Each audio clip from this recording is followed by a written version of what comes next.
plusieurs exemples qui sont détaillés.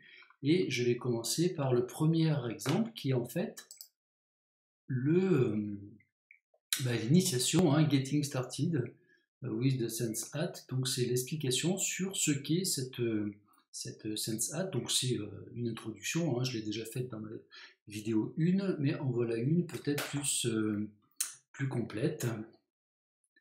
Donc on vous explique ce que c'est, on vous explique à quoi ça sert, voilà, donc je clique sur suivant, on vous explique toutes les démarches pour l'installation. Si vous avez la carte en physique et la Raspberry, on vous explique comment installer ici sur la Raspberry.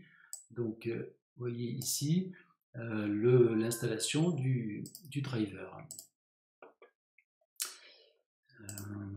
Quelques explications complémentaires sur l'installation matérielle avec les supports, etc.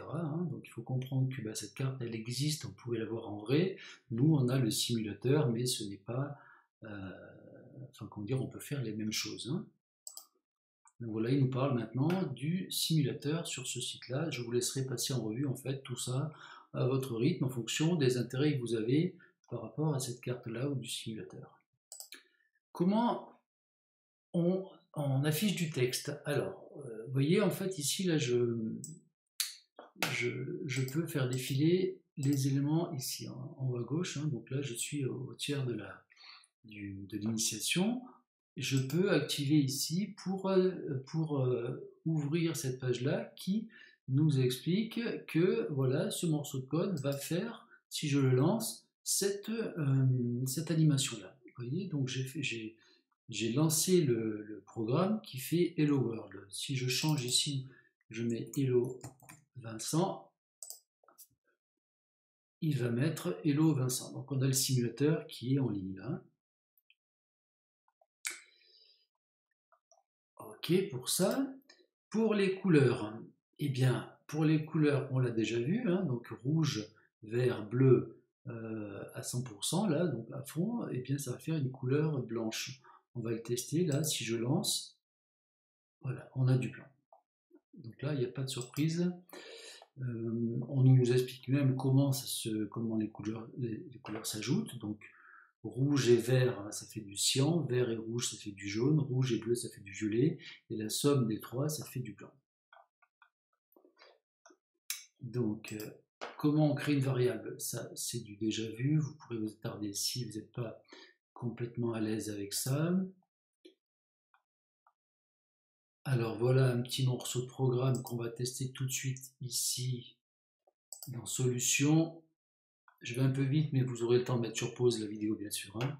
Donc là, regardez, quand je lance le code, il fait défiler le texte sur un fond bleu et des lettres jaunes. Si je clique sur le crayon ici, je retrouve le programme et voilà pourquoi le texte est jaune ici. Et voilà pourquoi le fond est bleu, et voilà pourquoi la vitesse est si rapide. C'est qu'on a 1 pixel pour 5 centièmes de seconde. Voilà, je continue. Comment on affiche une lettre sur le SenseHat? Et bien voilà, on peut changer la lettre. Je peux mettre un R. Je relance. Voilà, voilà.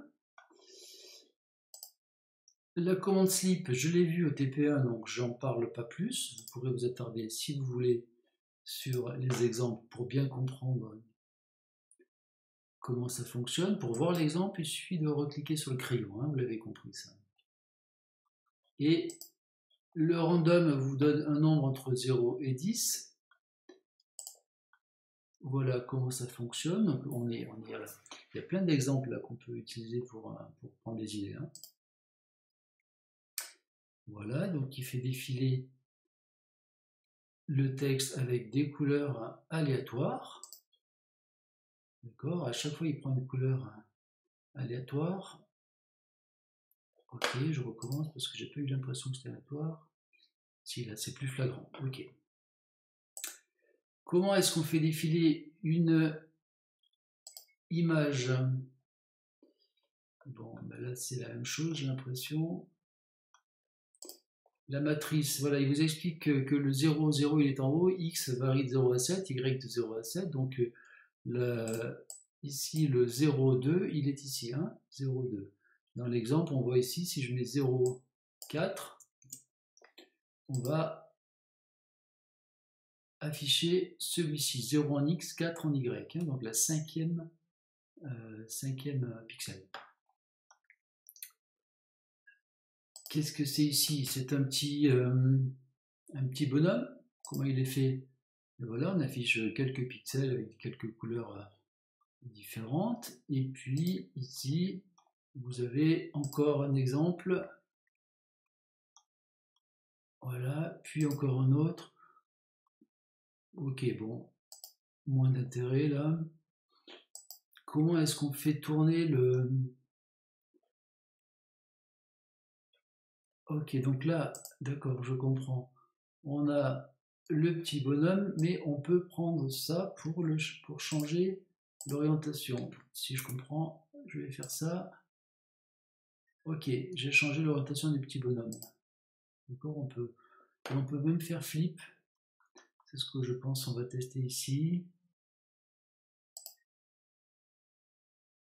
Ok, là il nous montre comment on fait flip. Donc une bascule horizontale, hein. Ça veut dire que toutes les secondes on change la position de l'image. Donc ça c'est pratique.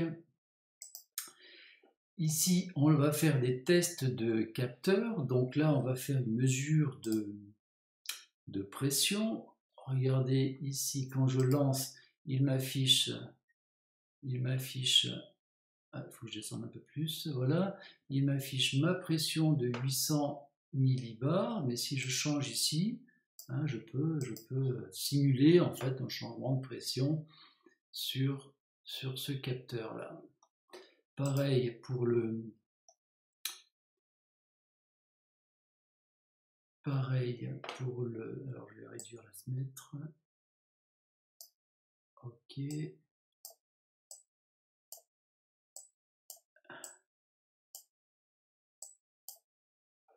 Voilà, pareil pour ça.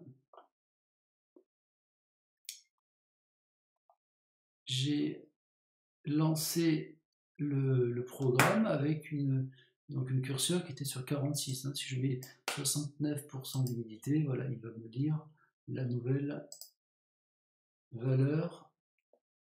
Il veut pas. Hein. Bon, ça marche pas, tant pis. Ça marchera chez vous, je pense. Oui, pardon. 46. D'accord, c'était les degrés, donc je change les degrés. Voilà, il le prend en compte ici. Hein. Donc là, l'humidité par défaut c'était 47, et là je change, je mets 25. Voilà, donc on peut simuler tous ces capteurs de pression, température, humidité. Qu'est-ce qu'il a cet exemple-là? Ben, vous le passerez en revue. Qu'est-ce qu'on fait là? Eh bien, ok, c'est tout simple. Vous le passerez en revue. Solution. Bon, ok, je vous laisserai regarder tout ça. Qu'est-ce que c'est un IMU? Alors, je ne sais pas ce que c'est. Où est-ce qu'ils le définissent, IMU? Ah, voilà, Inertial Measurement Unit. Voilà, donc on instrumente ce bazar-là, ce IMU, avec un gyroscope, un accéléromètre et un magnétomètre. Il vous explique donc là sur les trois axes ce qu'on a comme grandeur et ce qu'on a comme exemple ici. Vous voyez que ma carte, elle est dans une certaine orientation et quand je la change, eh bien les grandeurs de pitch, de roll et de yaw là sont différentes. Voilà, vous pouvez faire un essai. On pourrait même le mettre en boucle, hein, tout ça. Par exemple, je peux le faire en... Je mets une boucle while. Je décale tout ça d'un cran pour qu'il puisse l'afficher en boucle. C'est-à-dire que là, Je vois défiler mes valeurs. Ok. Ça, c'est tout bon. Lui, pareil. Lui, c'est pareil. Ok. Alors, on arrive au bout. Le joystick. Alors, pour le joystick, eh bien, on l'a vu. On a quasiment vu tout ça. Je vous laisserai les passer en revue. Mais c'est exactement ce qu'on a vu en même plus approfondi dans BootTP. Et ça, c'est un exemple. Je vous laisserai passer en revue. Ça vous donnera des idées pour des projets, des exercices. On en reparle tout à l'heure. Je vais maintenant, en troisième lien, je vais vous donner l'exemple du snake. En fait, ils l'ont appelé slug. D'accord, ils l'ont appelé slug. On le voit où? On ne le voit pas ici. Il faudrait que je ferme ma fenêtre un petit peu plus. Voilà. Donc, c'est le slug. On vous explique comment ça fonctionne. Introduction.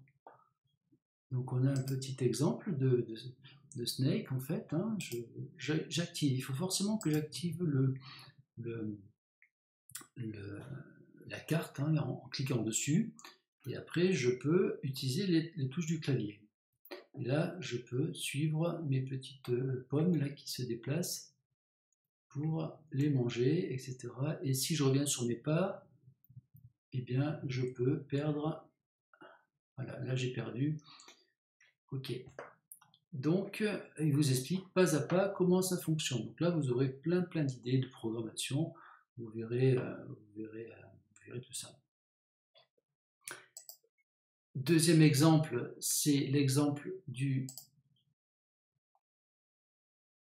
comment il s'appelle, le Pong. Donc c'est un jeu de tennis. Hein. C'est un jeu de tennis. Vous pourrez regarder tout ça. Je fais un run. Je clique là pour pouvoir me déplacer pour attraper la balle.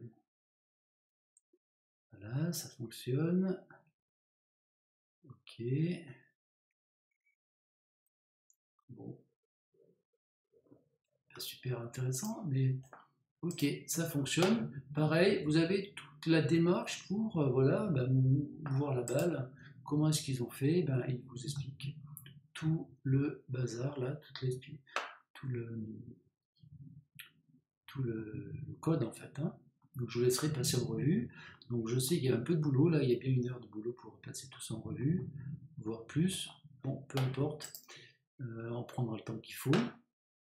Je pense qu'il y a pas mal d'idées à prendre dans ces exemples-là. Et puis enfin, troisième exemple, c'est le Flappy Astronaut. Dans l'introduction, j'ai une petite simulation que je peux lancer. Voilà, il faut juste éviter les barrières, enfin les murs qui se déplacent. Voilà, je suis la boule bleue là, je suis la boule jaune et les murs sont en rouge, je dois les éviter. Ils se déplacent à gauche et moi je grimpe et je descends.